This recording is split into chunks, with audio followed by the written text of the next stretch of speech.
Hi, I'm Nicola Jennings, one of the co-founders of Athena Art Foundation.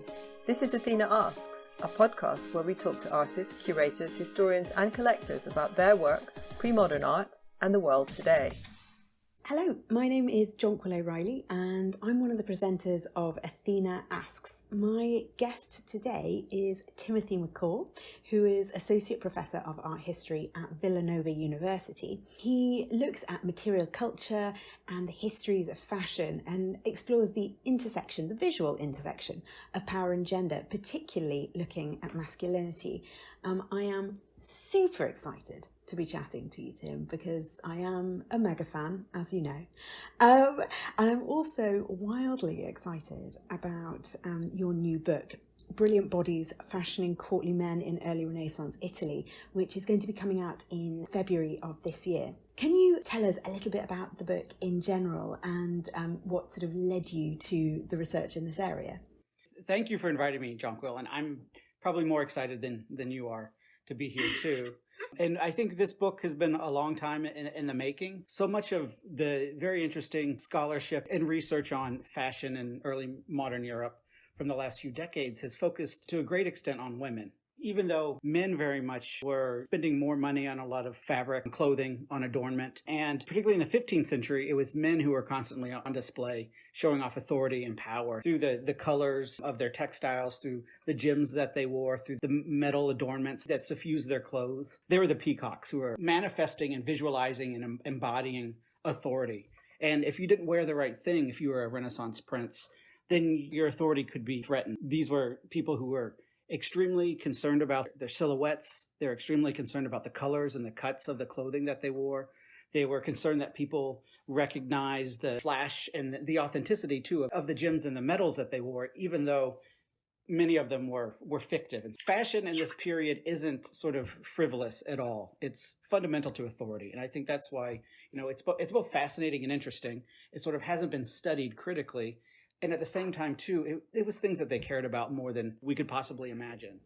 That's so important, isn't it? It's something I came up against so much in the beginning when I was looking at fashion in art history. It's becoming more respected now, but it's still a fight. I think a lot of people see it as a frivolous area of study, and yet they don't realise how important it would have been to the sitters in these paintings, how important it would have been to the painters to actually represent these fabrics properly because of the sheer wealth that they represented. What I love about your book is there are so many excellent academic studies of this area, but they're buried in journals that are difficult to find, or else they've been published as books, but with very small photographs. To find a book that is academically rigorous and so well written that you don't need any prior knowledge of the area, and for it to be such a beautiful book, to be able to understand what the textures are in these paintings via the images that are printed in front of you, it's such a joy. So thank you for writing it. Well,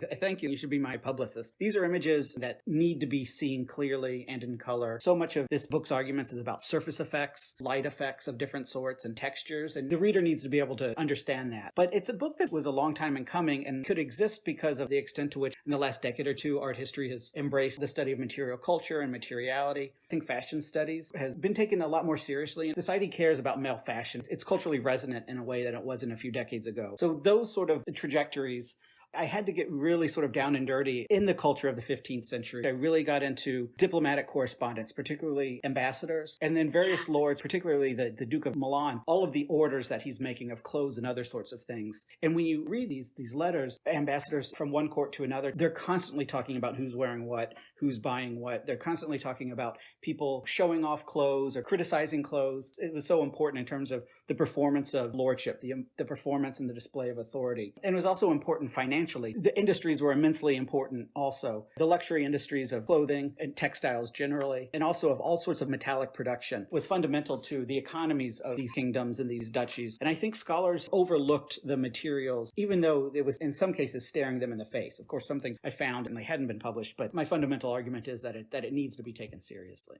Absolutely. I think you open your book with a quote from Galeazzo Maria Sforza. He says, "I'm a little bit ostentatious, But that's not a great sin in a lord. We're so used to seeing these studies of Florence and of Rome. I love the fact that you're focusing on courts that haven't really been deeply studied before. And then you pull in these little anecdotes that make the reader feel so involved. You're contextualizing this hugely dense academic study for really any level of reader. What was it about Galeazzo Maria Sforza, for example, that really drew you? To answer that question partially, art historians and historians of Renaissance Italy are well aware of the courts that I study, those of Ferrara, those of Milan in particular, or Urbino or Mantua. But they certainly haven't received the sort of fine-grained analysis that I seek to provide in the book, at least in terms of display. And these are fundamentally display cultures. There's this divide between the courts and the republics in particular being Florence and Venice, where ostensibly display was a little bit more muted, but it's also overstated too, because Florentines spent a lot of money on their clothes. They just did it in different sorts of ways. Whereas the courts, particularly among princes, and then the prince's entourage, this is where lordship was fundamentally displayed through bodies that were arrayed in all different sorts of shining, brilliant materials. Silhouettes and ideals about bodies were shaped by clothes. The Lord had to show off his authority, or else his power could be in jeopardy. So let's think a little bit about these silhouettes and what these ideals were and how they tie in with power, just because they are so different from our ideals of masculinity today. This is fundamental, and I'm very much looking at just a few decades of the late 15th century. Silhouettes change over time, but in the late 15th century, particularly for men, the silhouettes are very, very slender. They're very lithe. There's an emphasis on legs. In the Renaissance, men had legs.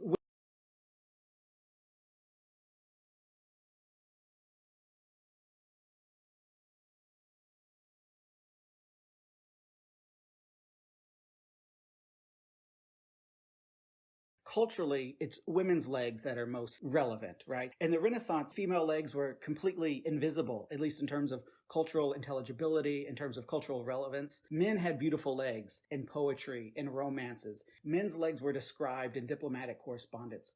Women's legs, their lower bodies weren't. They were almost exclusively in the 15th century described from the chest up. Their faces, their necks, their heads, their hands were described in great detail and praised in great detail. This is one thing I would love to be proven wrong about this. I would love someone to be able to show me that there's a poet who's talking about women's legs.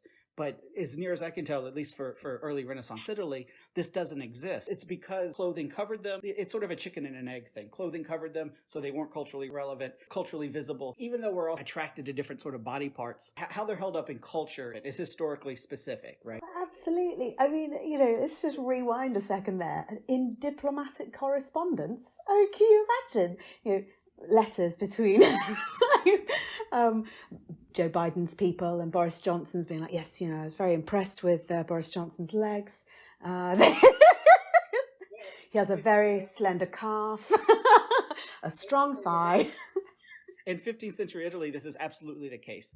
Everyone is talking about each other's legs. To give another example, Henry VIII was obsessed with legs, and he, for instance, wanted to know how beautiful were Francois I, the King of France's legs. He was a little younger than him in arrival. These princes were constantly talking about their legs. They were worried about what people thought of their legs. For instance, I found 2 letters sent to the Duke of Milan, Galeazzo Maria Sforza, when his French wife was traveling to Milan, and 2 different representatives of the prince, one was his brother, wrote to the Duke back in Milan saying, we've seen her finally, let me tell you what she looks like. And they both describe her only from the chest up, except they also talk about her hands. She has beautiful hands, but they're not as beautiful as yours. Galeazzo, he was obsessed with his beautiful hands. And you see this, I think, in the most famous portrait of him, in the Uffizi by Teodo Pollaiuolo, where he's showing one hand which is holding a glove. He wants to draw attention to his hands, and he was very concerned with how his new bride actually looked. He had only seen her in portraits, and of course they're only so reliable. You've got to be careful with those portraits. They really can play up to the sitter's strengths, let's put it that way.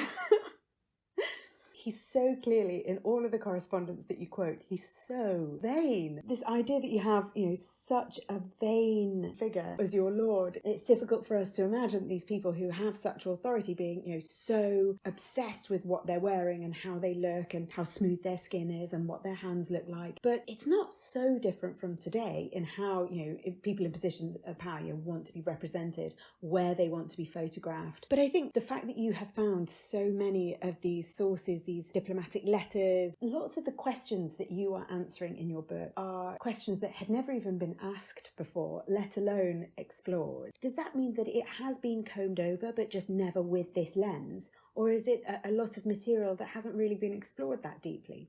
I think it's both. There has been a lot of interesting and important work done by particularly economic historians and textile historians describing these objects. A lot of them do exist, not so much as garments, but as scraps of fabric. A critical cast of masculinity, thinking about bodied and embodied history for me is very important too. I think that's one of the novel perspectives that I bring to this book. Without bodies, clothes can be considered sort of lifeless masses of cloth. We need to think about how they shape bodies. For instance, the story that I'm telling of 15th century male fashion and these very, very, very tight silhouettes could not have happened without the button, which was a relatively recent technological advance. Pre-button, it's all about hanging clothes, stereotypically the Roman toga.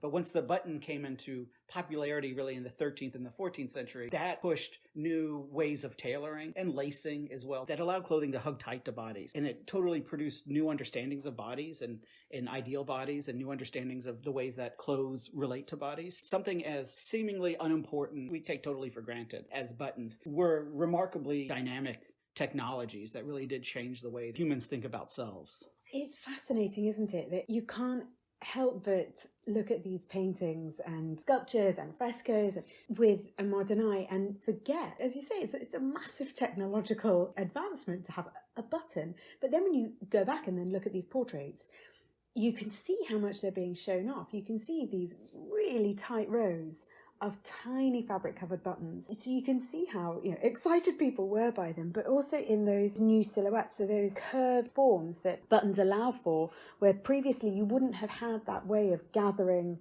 and holding textiles into those forms. What's really so sumptuous and exciting are those curved sleeves, those padded torsos, and those rounded shapes, and thinking about what that body is underneath. So as you say, we talk about, are you wearing the clothes or are the clothes wearing you? And in the case of the sort of thing that Galeazzo Maria Sforza is wearing, for example, he's showing off his legs in those very, very fine stockings, with the emphasis on the legs being smooth and slender. But then you're also showing off the torso, but it's padded out to give a larger shoulder, a larger barrel-shaped chest. A lot of these shapes come from military garb. Although a lot more of the body is on view, it's being sculpted, isn't it? It's being sculpted by this padding and being sculpted by the gathering of fabric with buttons. That's interesting to me, how that affects your movement, how it affects your posture. Absolutely. When people think of stereotypical Renaissance male attire, one thing they think of is the doublet. A doublet, in a certain way, it's like our button-down shirt for men today. Button-down is important because it would be pulled tight and buttoned at the front,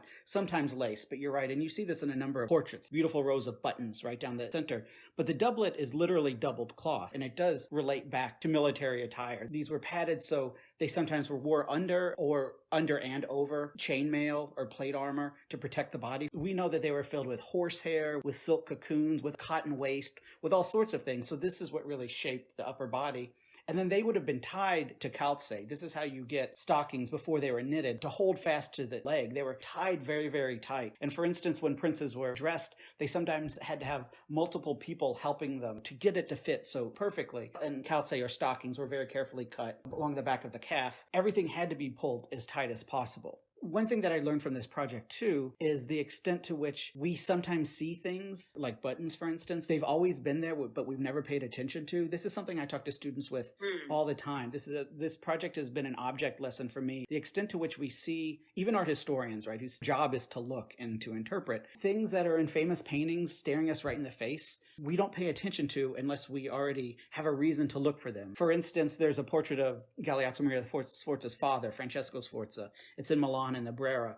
And on his chest, he has all of these rows of little pieces of metal. I had seen that portrait in reproduction or in person many, many, many times and never paid attention until I kept coming over and over again in documents and particularly letters, people talking about these small round metallic discs called magette or maillette. There was a huge production of them in Milan. They were sometimes made of brass. They were sometimes silver and gilded. They adorned men and women in all sorts of ways. Sometimes they were strung up as necklaces. They would be in the hundreds on sleeves. They're spangles or sequins, essentially, right? Or paillettes. Fashion historians might, know them as paillettes that are used by all sorts of designers today and also in all sorts of textiles because they animate the textile. They both make noises and they also reflect light. And I've been reading about them, that men were wearing them, and they are right in front of me me was lines and lines of these magette that no one had paid attention to. But again, original viewers would have thought that he was dashing and virile and very fashionable. It took deep reading of documents and familiarity with the adornments that these men were wearing to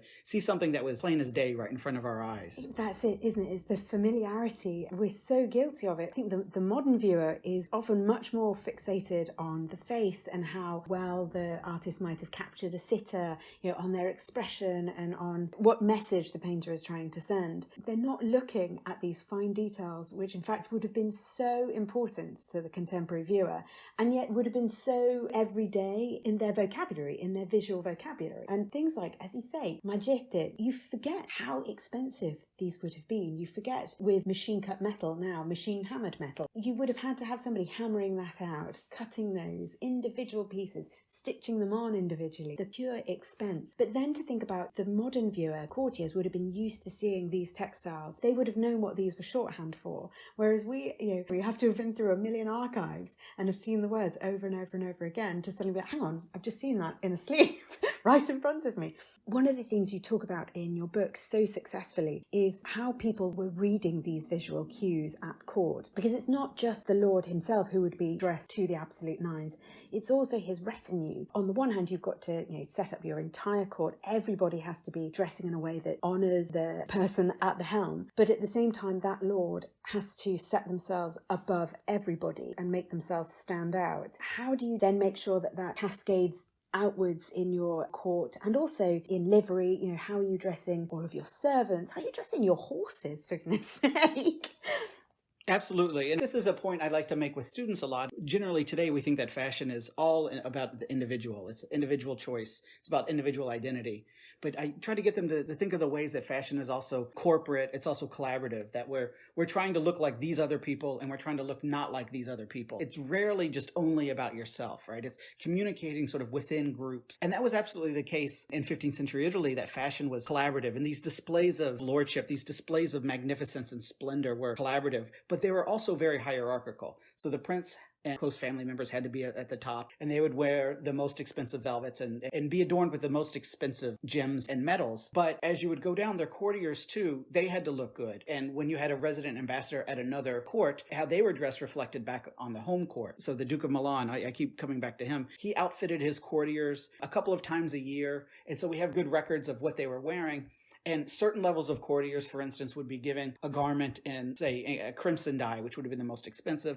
Others would be given the same garment in maybe a blue dye. Some would be given the garment gold brocaded, others silver brocaded. It was much more dynamic than just sort of static livery that a color meant this court. That gradations of hierarchies of court were important too. And this prince, it was his duty to clothe the court. It was his duty to make the court look as magnificent and splendid as possible. So a couple times a year, he would give stockings to his male courtiers. Then there became a sort of secondhand market for these stockings. Some of them actually show up in the Medici sale of 1495, when the Medici had been kicked out of Florence. Sforza stockings were included there, and some of them had been gifted. But so many people were wearing them in Milan because there were so many out there, probably a lot of them secondhand, that the prince decreed that you had to have written permission to wear them in the city. Certain courtiers also, they would have been given tunics. Different ones would have had an emblem brocaded in gold or a different emblem brocaded in silver. It was a language of hierarchy with clothing as the language. Fascinating, isn't it? And then when you start to think of the sheer cost of kitting everybody out, it must have been just enormous. And yet that reflects the importance. I mean, we've said that Galeazzo Maria Sforza is a very vain man, but he also recognises the importance of this. He sees that how he is dressed and how his court are dressed reflects across the country. It's how he can most effectively show his wealth and his power, not only to his own court, but way beyond. But what Sforza also recognised was the importance of his elevated dress and how that kept everybody in submission, how it established his authority. It proved that he was above everybody else. So using clothes as a signifier of authority, I think, is so interesting. And this is something that all of his courtiers, of course, were well aware of. There's one letter where a group of them who had sort of previously held power under his father complained that they weren't being dressed well enough anymore, and they felt like they weren't being remembered, is how they said it, right? They were petitioning to be better dressed so that their status would be recognized. And Galeazzo did spend a lot of money. It worked out sort of okay for him for a decade or so, but in the end it didn't, because he was assassinated by 3 of his courtiers. There are a number of reasons why he was assassinated that historians have pointed out. Affairs with some of these courtiers' sisters and wives. But I think probably the most important, and this is from other scholars, is debilitating forced loans. He was going into so much debt that he was making his courtiers essentially pay higher and higher taxes. They were loans, but they were never getting them back. And eventually they had enough of this. And 3 of them assassinated Galeazzo. And there's one revealing anecdote about Galeazzo's assassination that I think is relevant for our conversation. We don't know specifically if it was true. It was told, although decades later, by a historian who had been a courtier under Galeazzo's rule. Bernardino Corio is his name. It tells that the day that he was assassinated, December 26th, St. Stephen's Day, and he was going to the Mass at the Church of Santo Stefano. It was also the church where the painter Caravaggio would be baptized 75 or so years later. Galeazzo was going out that day. It was bitter cold, right? The very end of December. And nevertheless, he was so concerned about his figure, about how he looked. Even though there had been a number of omens and a number of threats against his rule, a couple of assassination attempts and plots, he put on a corazzina, a kind of protective armored garment, and then took it off, saying that he looked, quote, too fat. And those are the words of Corio, who was at least present at court. And whether or not it's strictly true, I think at least tells us something about the extent to which these men were interested in their weight, in their figure, and how they looked generally. This was not uncommon. A number of his contemporary lords were assassinated or almost assassinated. The best example is this: of almost a year and a half after Galeazzo was assassinated, in Florence, there was the Pazzi conspiracy, where Lorenzo de' Medici survived, but his brother Giuliano was stabbed in Florence Cathedral. And supposedly, the day of the assassination, some of the would-be assassins, who were known to the Sforzas, embraced Giuliano to see if he was wearing one of these armored garments. He wasn't, and he received something like 60 wounds. Galeazzo, according to a doctor, had 14. So from a certain perspective, maybe these armored garments wouldn't have helped, but they might have. And lords certainly wore them some of the time. It was a way that they could also broadcast their virility and their bellicose nature. So essentially, for Sforza, it was his vanity that was his demise. I mean, not only it being the cause of his assassination, but also in no way hampering it being fulfilled and successful. Tim, this has been absolutely fascinating. There are so many areas that I'd like to discuss with you and so many things I want to learn from you. Thank you so much for joining us on Athena Asks today. It's been such a thrill to have you. Thank you, Jonquil. I've had fun. It's been my pleasure.